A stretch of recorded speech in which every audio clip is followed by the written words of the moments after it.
নমস্কার বন্ধুরা, কলকাতাস life and travel story চ্যানেলের একটা নতুন ভিডিওতে আপনাদের স্বাগত জানাই।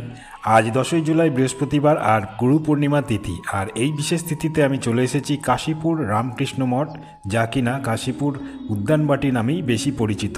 রামকৃষ্ণ মঠ ও মিশনের একটি গুরুত্বপূর্ণ শাখা এটি।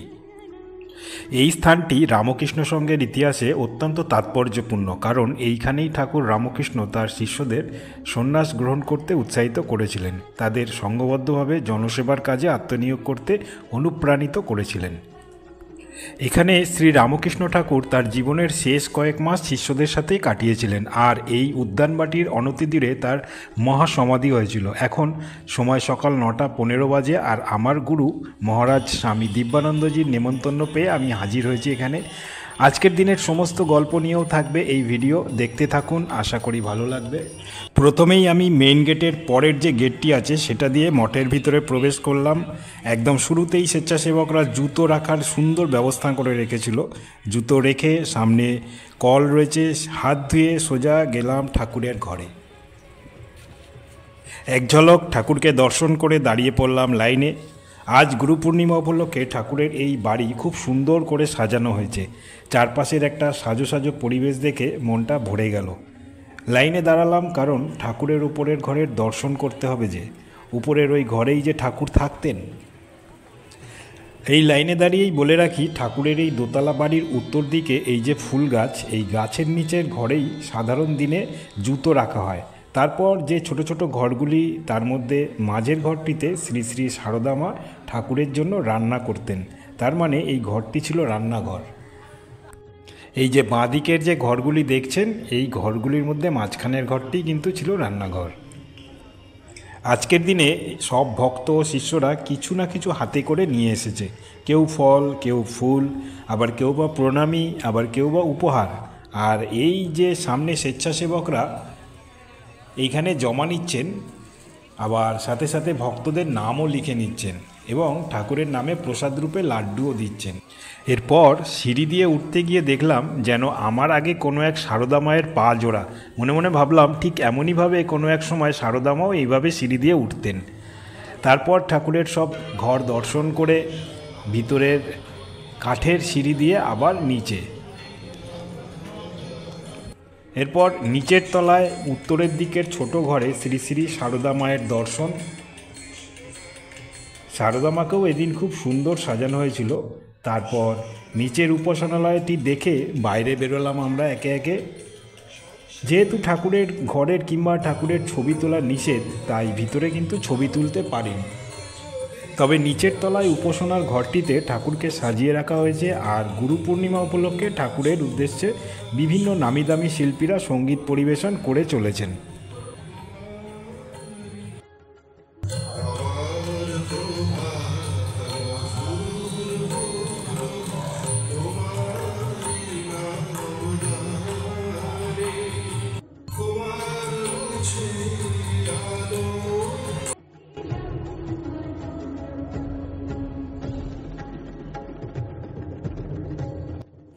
এরপর আজকের প্রধান আকর্ষণ গুরু প্রণাম।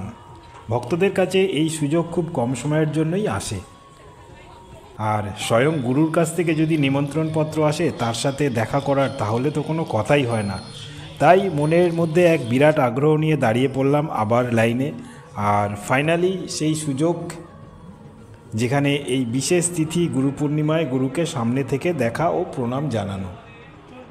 অনুরোধ করে চটজলদি আমি একটা প্রণামের ছোট্ট ক্লিপ তুলেছিলাম আপনাদের দেখাবো বলে। গুরু প্রণাম সেরে ভক্তরা একে একে বেরিয়ে আসার সময় গুরুর আশীর্বাদ স্বরূপ প্রত্যেকের হাতে প্রসাদ দেওয়া হচ্ছিল। আর সেই প্রসাদের যে কী স্বাদ, বোধহয় অনেক সৌভাগ্যবান হলে এইরূপ আশীর্বাদ স্বরূপ প্রসাদ পাওয়া যায়।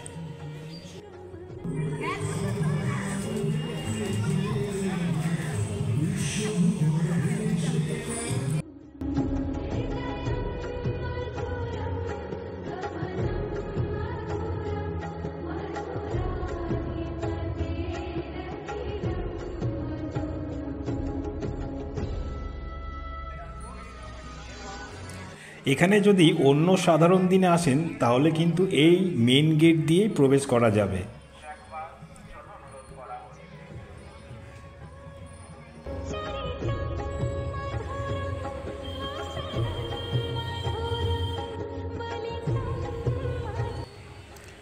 গেট দিয়ে প্রবেশ করলে প্রথমেই রয়েছে বাঁদিকে পরিষ্কার পরিচ্ছন্ন শৌচালয়। এখন অবশ্য অনুষ্ঠান উপলক্ষে প্যান্ডেল হয়েছে ও বিভিন্ন অস্থায়ী কাউন্টারও হয়েছে। আবার গেট দিয়ে প্রবেশ করে ডান দিকে মঠের অফিস বা কার্যালয় রয়েছে। অফিস সংলগ্ন একটি দোকান যেখানে বিভিন্ন বইও পাওয়া যায়। আর যদি কেউ দীক্ষা নিতে চান তাহলে এই অফিসে এসেই নাম রেজিস্ট্রেশন করতে হবে। এছাড়াও যাবতীয় দরকারি ইনফরমেশন পাবেন এই অফিস থেকেই। অফিস থেকে একটু সামনের দিকে এগোলে পার্কিং এরিয়া, কেউ যদি গাড়ি নিয়ে আসেন তাহলে অনায়াসে এখানে পার্কিং করতে পারবেন।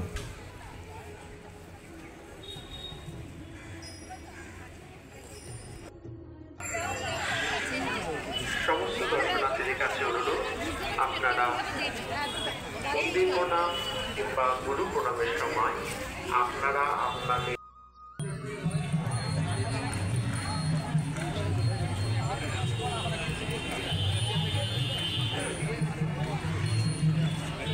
একটা কথা কিন্তু বলা হয়ে ওঠেনি যে এখানে যদি আসতে চান আপনারা তাহলে কিভাবে আসবেন।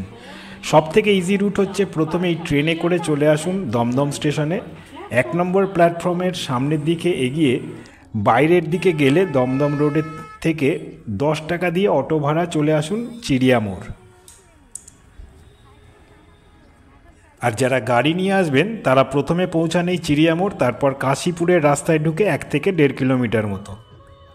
আর চিড়িয়ামোড় থেকে আবার অটোতে গেলে এখান থেকে কাশীপুর উদ্যানবাটির অটোতে চেপে একদম সোজা মঠের সামনে নামুন। ভাড়া নেবে 10 টাকা, সময় লাগবে 5 মিনিট।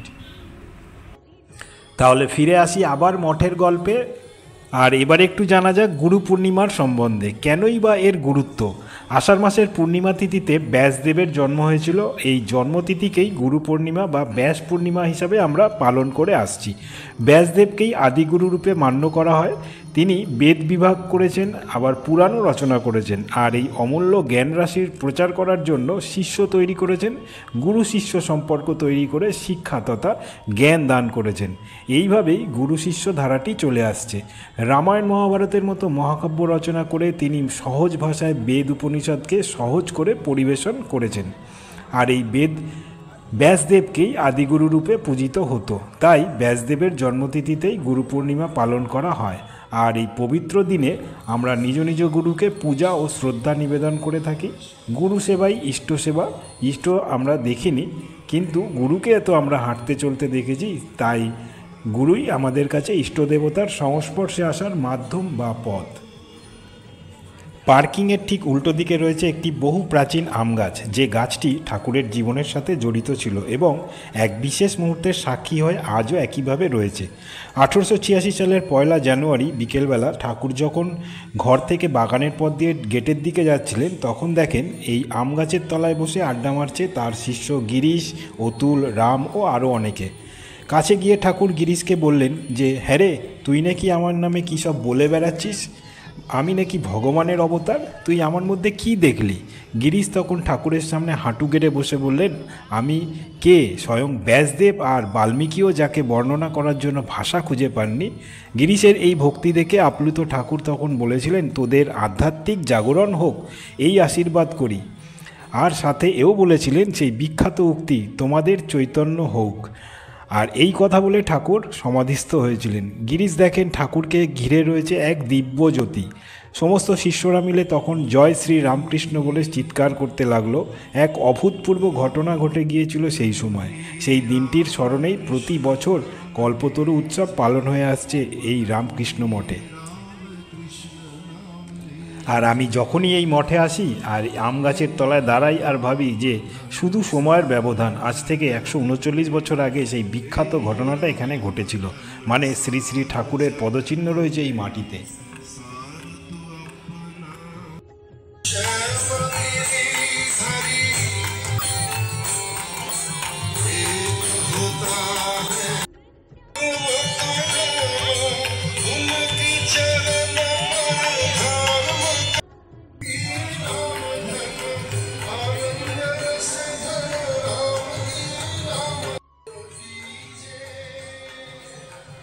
এইবার ভোগ প্রসাদ খাওয়ার পালা। অনেকক্ষণ লাইনে দাঁড়িয়ে ভোগ প্রসাদ পেয়েছিলাম আমি। এবং লাইনও বেশ অনেকটাই পড়েছিল। বরাবরই ভোগ প্রসাদ খেতে আমার ভালোই লাগে, এবারও যেন ঝাঁপিয়ে পড়লাম। ঠাকুরও তো খেতে ভালোবাসতো না, ঠাকুরই তো বলেছেন আগে পেট পুড়ে খেয়ে নে, শরীরে বল থাকলে তবেই তো মাকে ডাকতে পারবি, না খালি পেটে কি আর মাকে ডাকা যায়। ভোগ প্রসাদে কী ছিল জানেন? ভেজিটেবিল চপ আচার দিয়ে, ফ্রাইড রাইস, ছোলার ডাল, আলুর দম, আর শেষ পাতে গোলাপ জামুন মিষ্টি। আহা, কি তৃপ্তি করে খেলাম, পেট মন সব ভরে গেল। গুরু পূর্ণিমার তিথিতে আজ এই কাশীপুর উদ্যানবাটিতে হাজার ভক্তদের মাঝে আমিও মহাপ্রসাদ গ্রহণ করলাম।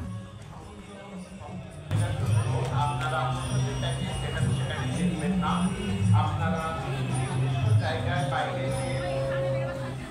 ডাস্টবিনের ব্যবস্থা করা হয়েছে, আপনারা সেখানে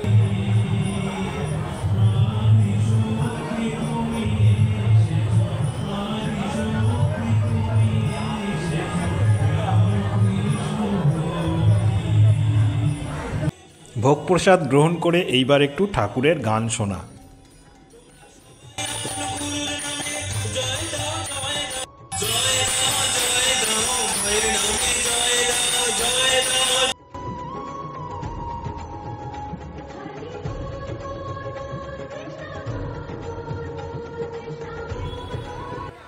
এই উৎসবের দিনে মঠে ছিল অনুসন্ধান কাউন্টার, প্রণামী কাউন্টার, প্রাথমিক চিকিৎসার কাউন্টার ও বিভিন্ন বস্ত্রেরও কাউন্টার।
অবশেষে ঠাকুরের ঘরে ঢোকার একটু সুযোগ হলো, সেটাই বা ছাড়বো কেন, ঢুকে একটু দেখে নিলাম ও ছবিও তুলে নিলাম।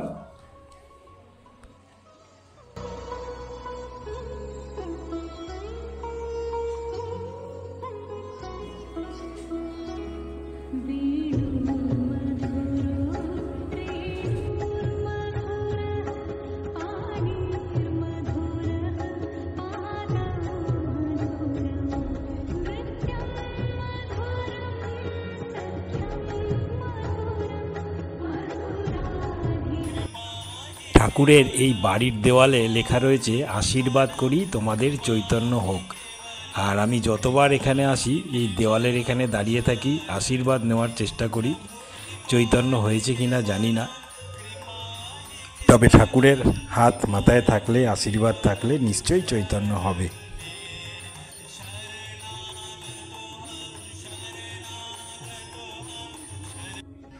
ঠাকুরের বাড়ির পূর্ব দিকটায় রয়েছে একটি চিত্র প্রদর্শনী, যেখানে পরপর ছবিতে ও লেখাতে বর্ণিত হয়েছে ঠাকুরের জীবন ও উপদেশ। এছাড়াও বেশ কিছু ঘটনা, গল্প উল্লেখ আছে।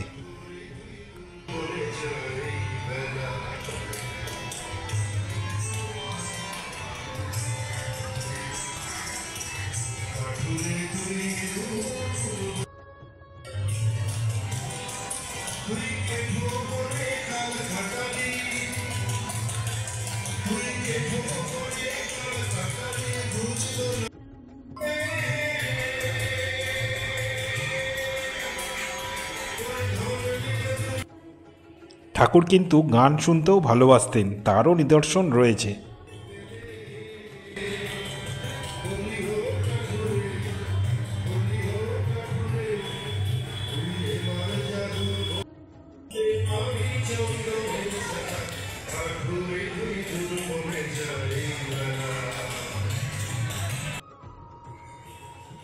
চিত্র প্রদর্শনী দেখতে দেখতে দেখবেন একটি ধ্যান ঘরও রয়েছে।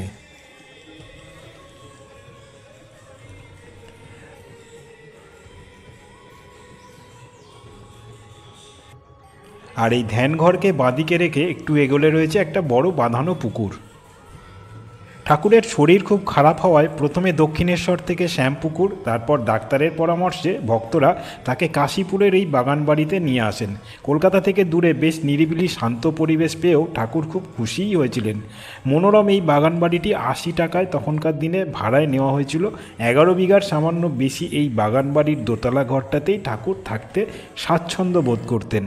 প্রায় 9 মাস তিনি শেষ জীবনে এই বাড়িতে কাটান।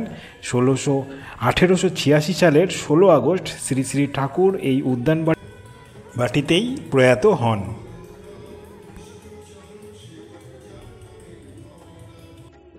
আজকে 10ই জুলাই গুরু পূর্ণিমা, বৃহস্পতিবার। আর কাশীপুর উদ্যানবাটিতে আমি হাজারো ভক্তের সাথে আমিও নিমন্ত্রিত হয়ে আমার যে গুরুদেব সেই শ্রীমৎ স্বামী দিব্যানন্দজি মহারাজ, ওনার নিমন্ত্রণ অ্যাকসেপ্ট করে আমি এখানে এসেছি। নিজেকে খুব ধন্য বলে মনে হচ্ছে, খুব ভালো লাগছে সবার মাঝখানে।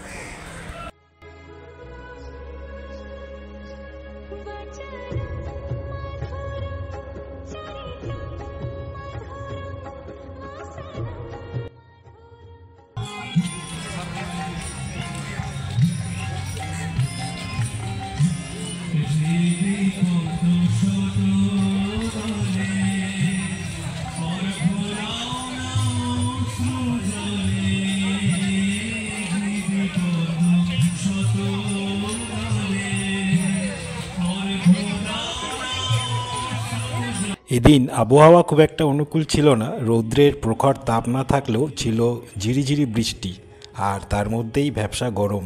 তবে এসব কিছুই আটকাতে পারেনি ভক্তদের। কয়েক হাজার শিষ্য ও ভক্তদের ভিড়ে কাশীপুর উদ্যানবাটি এদিন বেশ জমজমাট ছিল কয়েক হাজার ভক্ত সমাগম।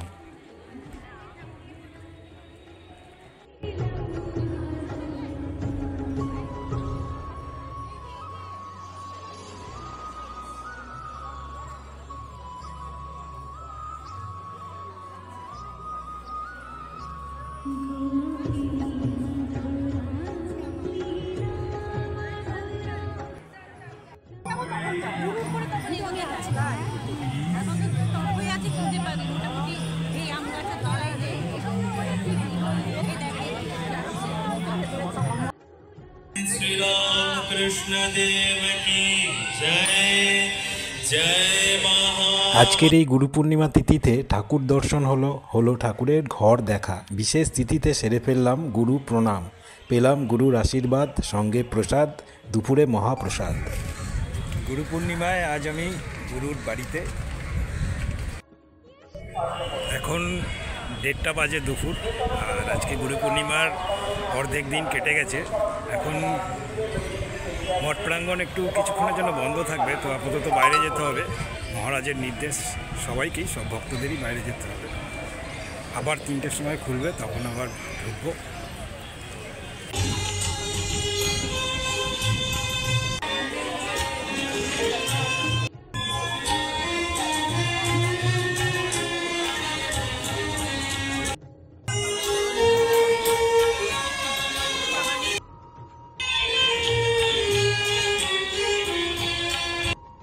শুনলাম কত শিল্পীর গলায় ঠাকুরের গান। সারাদিনের এই অনুভূতি কাউকে বলে বোঝাতে পারবো না ঠিকই, কিন্তু সব মিলিয়ে এই দিনটি যে জীবনে একটা বিশেষ জায়গা করে নিল তাতে সন্দেহ নেই।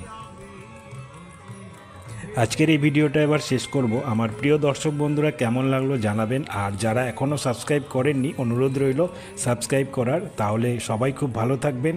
দেখা হবে আবার নতুন কোনো ভিডিওতে, নতুন কোনো জায়গায়। ধন্যবাদ। জয় শ্রী শ্রী ঠাকুর রামকৃষ্ণর জয়।